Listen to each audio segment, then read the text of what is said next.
ইয়াতে শো ক'ত কৰিলো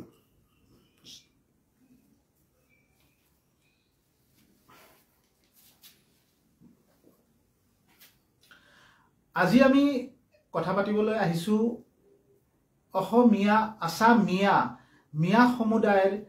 প্ৰথমটো সংগঠন মিয়া পৰিষদ অসমীয়া পৰিষদৰ প্ৰমুখ জন্মদাতা MG হাজৰিকাৰ লগত যেহেতু অসমৰ মুখ্যমন্ত্ৰীয়ে যেহেতু নেলি হত্যাকাণ্ডৰ ৰিপোৰ্ট তিৱাৰী আয়োগৰ ৰিপোৰ্ট যেটো বিধানসভাত পেশ কৰাৰ কথা কৈছে এই লৈ আমি সম্পূৰ্ণ কথা পাতিবলৈ আহিছো MG হাজৰিকাৰ লগত তেওঁ কি ক'ব বিচাৰে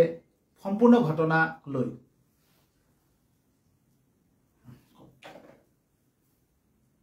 এইটো নেলিৰ লুম হৰহক যি হত্যাকাণ্ড অসম আন্দোলনৰ চূড়ান্ত কলংকৰ অধ্যায় সেই অসম আন্দোলনৰ অসম নেলিৰ হত্যাকাণ্ডত প্ৰায় 10,000ৰ বেছি আবাল বৃদ্ধ বনিতা কেঁচুৱা মাইকী মানুহ হত্যা হৈছে অতি নিষ্ঠুৰ বুকুৰ পৰা সন্তান টানি নি মাৰা হৈছে গৰ্ভৱতী মহিলাৰ পেট ফালি দিয়া হৈছে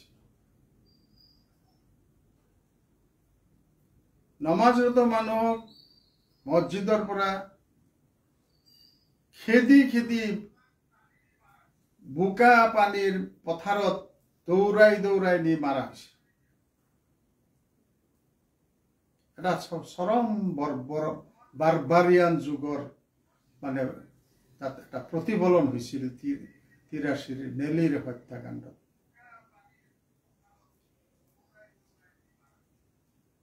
সেই নেলিটো পটভূমিটো অলপ হলেও কৈ নগলে মানুহৰ কিছু কথা বুজাত অসুবিধা হ'ব পাৰে বুলি ভাবিয়েই 83 অসমত নিৰ্বাচন অনুষ্ঠিত কৰিছিল আৰু সেই সময়ত আন্দোলনকাৰীৰ সমৰ্থকসকলে নিৰ্বাচন বৰ্জনৰ হুংকাৰ দিছিল সিদ্ধান্ত লৈছিল আন্দোলনৰ সমৰ্থনত বিদেশীকেইটা অসম আন্দোলনৰ সমৰ্থনত প্ৰায় 70% বেছি মানুহ তেতিয়া আছিল আর ইমান বেশি শতাংশ মানুহে নির্বাচন বর্জনের যেতিয়া কুচকাওয়া চলিলে তেতিয়া অবশিষ্টাংশ সকলেও নির্বাচনত ভাগ লোৱা নোলোৱাৰ কথাটো স্বাভাৱিকতেই ভাবিব ধৰিলে তেনে সময়তে তদানীন্তন প্ৰধানমন্ত্ৰী ইন্দিৰাজী আহি আমাৰ মানুহবিলাকৰ মাজত আহ্বান ৰাখিলে যে আপোনালোকে চিন্তা কৰিব নালাগে আপোনালোকে ভোট দিয়ক প্ৰতিজন ভোটাৰক 3 জনকৈ CRPF দিয়ে আমি নিৰাপত্তা দিম কিন্তু 83 নেলিৰ হত্যাকাণ্ড 18 ফেব্ৰুৱাৰী এই কথা প্ৰমাণ হৈ গল যে এই প্ৰধানমন্ত্ৰীৰ এই প্ৰতিশ্ৰুতি ফুটুকাৰ ফেন আছিল মানুহ 10,000ৰ বেছি খুন হল হত্যা হল তাৰ পিছত তেওয়াৰী আয়োগ গঠন কৰি তাৰ প্ৰতিবেদন প্ৰকাশ কৰি ইয়াৰ ন্যায় দিয়াৰ কথা কলে কংগ্ৰেছ দলে কিন্তু আজি 42 বছৰে কংগ্ৰেছৰ 5 জন মুখ্যমন্ত্ৰী AGPৰ 2 জন মুখ্যমন্ত্ৰী বিজেপিৰ 2 জন মুখ্যমন্ত্ৰী পাৰ হৈ আজি 42 বছৰ অতিক্ৰমৰ সময়ত বৰ্তমানৰ বিজেপি অসমৰ বিজেপিৰ মুখ্যমন্ত্ৰী ডক্টৰ হিমন্ত বিশ্ব শৰ্মা দেৱে সেই তেওয়াৰীৰ আয়োগ 83 নেলিৰ ওপৰত এই আয়োগ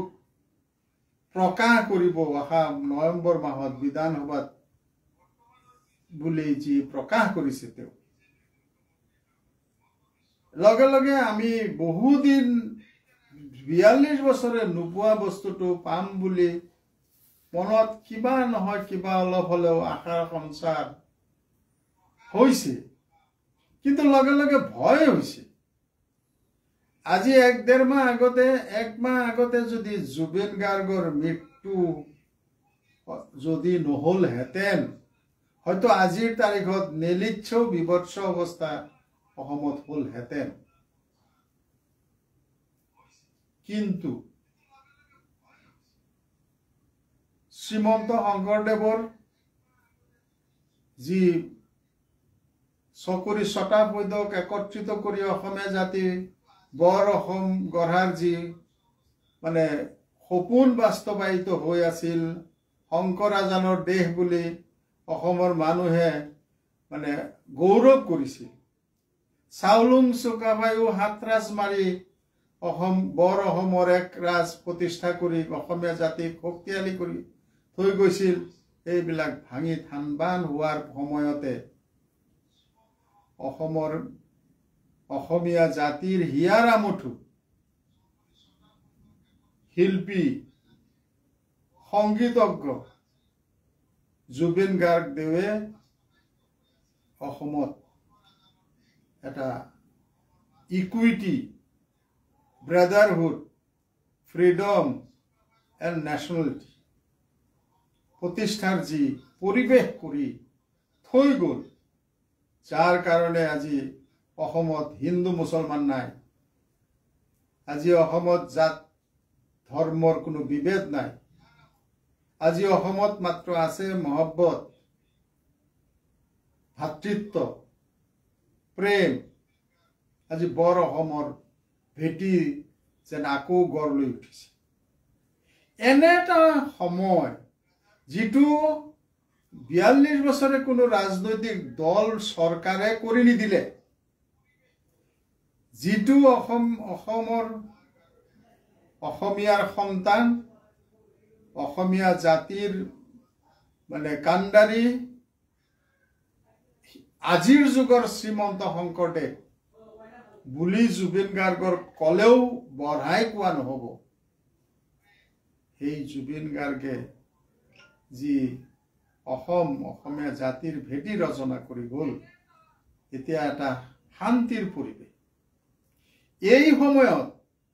83 তেওৱাৰী আয়োগৰ প্ৰতিবেদন বিধানসভাত উত্থাপন কৰি অসমবাসী যি সময়ত ভাইচাৰাৰ ফালে ভাতৃত্বৰ ফালে প্ৰেম মহব্বতৰ ফালে আগবাঢ়িছে অসম এটা বৰ অসম শান্তিৰ অসম প্ৰেমৰ অসম মহব্বতৰ অসম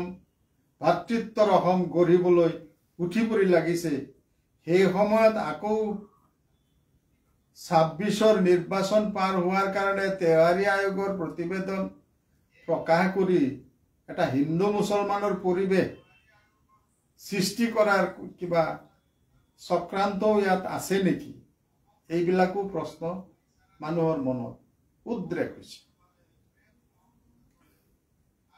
মই ব্যক্তিগতভাৱে 42 বছৰে আমি যি বস্তুটোৰ কাৰণে কাপপিতি আছিলোঁ আমি কত সৰকাৰক অনুনয় বিনয় স্মাৰক পত্ৰ অনুৰোধ দাবি কৰি আহিছো নাপালো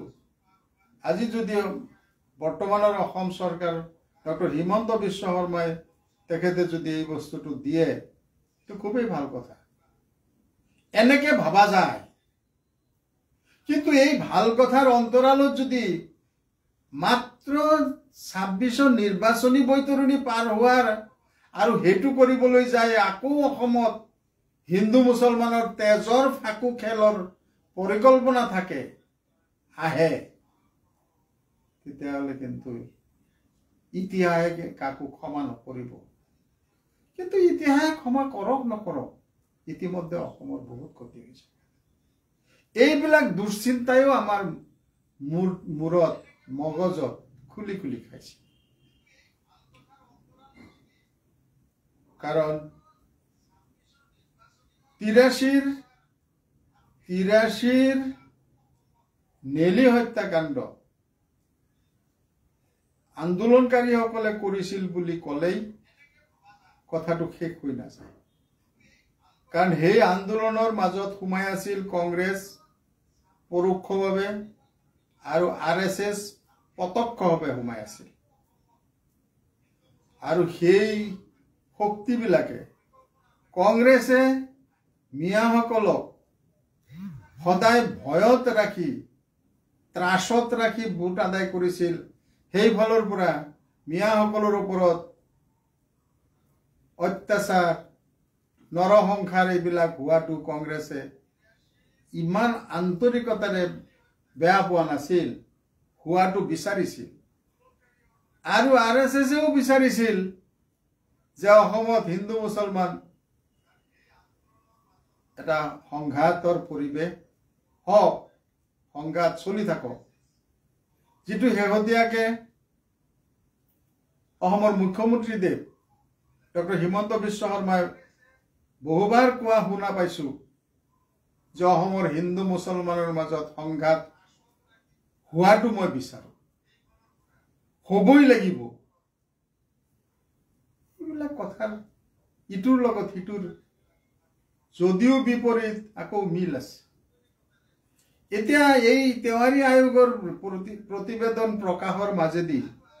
আকৌ এই সময়ত যি সময়ত জুবিন গাৰ্গে বিচৰা অসম, ভাতৃত্বৰ অসম, মহব্বতৰ অসম গঢ় লৈ উঠিছে, বৰ অসমৰ ভেটি আকৌ ঠন ধৰি উঠিছে, সেই সময়ত এইবিলাক ভাঙি থানবান কৰি এটা হিন্দু মুছলমানৰ সংঘাতৰ পৰিৱেশ আনিব যদি খোজা হৈছে, তেতিয়াহ'লে কিন্তু এইটো অতি বেয়া কথা হ'ব। আৰু অসমৰ ৰাইজে নিশ্চয় চাই আছে। আৰু যদি সুফল দিয়া হয়, গোটেই ঘাটোকেই যদি খতম কৰি দিয়া হয়, তেতিয়াহ'লে নিশ্চয় অসমৰ মানুহে অতি আন্তৰিকতাৰে আঁকোৱালি ল'ব। এতিয়া গোটেই কথাটো নিৰ্ভৰ কৰিব চৰকাৰে কেনেকৈ এইটো উত্থাপন কৰিব আৰু কেনেকৈ তাৰ শেষ কৰিব। যেহেতু এইটো এটা ভাল পদক্ষেপ লৈছে মুখ্যমন্ত্ৰীয়ে। যদি ইয়াক ভালভাৱে উত্থাপন কৰি ভালভাৱে যদি ইয়াক এণ্ডিংটো কৰে, তেতিয়াহ'লেতো এইটো পদক্ষেপৰ কাৰণে মুখ্যমন্ত্ৰী ঐতিহাসিকভাৱে প্ৰশংসিত হ'ব। ইয়াত কোনো সন্দেহ নাই। মই এম.জি. হাজৰিকায়ো প্ৰথমেই তেওঁক প্ৰশংসা কৰিম, ধন্যবাদ দিম। কিন্তু ভয় যদি আকৌ এইটো পিছলি যায়, কাৰণ আমি এনেকুৱা অভিজ্ঞতা আমাৰ বহুত আছে।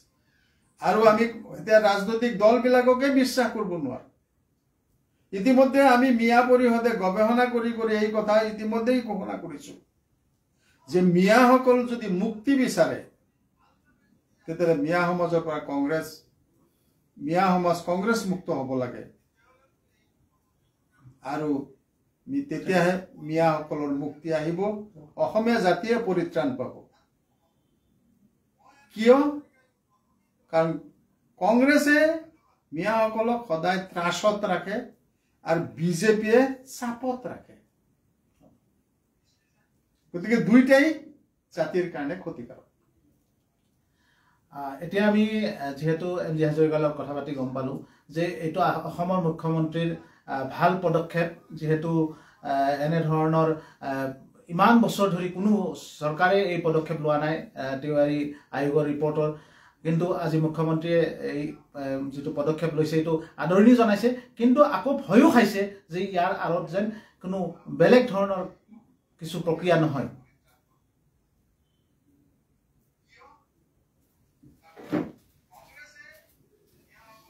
অলপ চুৰি ইফালে সিফালে গৈছে।